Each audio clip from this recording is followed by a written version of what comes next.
जायकवाडी धरणाविषयीची सायंकाळची ताजी बातमी समोर आलेली आहे। सायंकाळच्या ह्या ताज्या बातमीनुसार जायकवाडी धरण हे किती टक्के भरलेलं आहे, याचबरोबर जायकवाडीच्या धरणामध्ये फुटामध्ये किती पाण्याची वाढ झाली आहे आणि जायकवाडीच्या धरणामध्ये इतर धरणातून येणारी पाण्याची आवक किती सुरू आहे, ह्याविषयीची सविस्तर माहिती आपण ह्या पुढील व्हिडिओच्या माध्यमातून सविस्तर जाणून घेऊ। तर नमस्कार मंडळी, तुम्हा सर्वांचे गावगाडा ह्या लोकप्रिय चॅनलवर स्वागत आहे।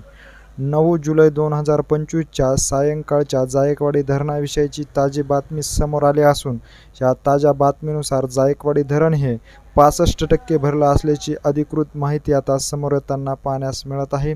जायकवाडी धरणाची जी पाणी पातळी आहे फुटामध्ये ती 1519 इतकी झालेली आहे। तर पाण्याची आवक जी आहे ती 50,000 क्युसेस इतक्या वेगाने जायकवाडीच्या धरणामध्ये सुरू असल्याचं देखील सांगितलं जात आहे। आता ह्या सायंकाळच्या ताज्या बातमीनुसार जायकवाडी धरण हे 65% भरलं असल्याची अधिकृत माहिती समोर आली असून जायकवाडीच्या धरणामध्ये येणारी पाण्याची आवक ही 50,000 क्युसेस इतकी असल्याचे सांगण्यात येत असून आता जायकवाडी धरण हे 70%च्या दिशेने वाटचाल करत असल्याचं देखील पाहण्यास मिळत आहे। जायकवाडी धरणाविषयीची अशीच नवनवीन माहिती जर तुम्हाला जाणून घ्यायची असेल आणि तुम्ही अजूनही आमच्या चॅनलला जर सबस्क्राईब केलं नसेल तर नक्की सबस्क्राईब करा। धन्यवाद।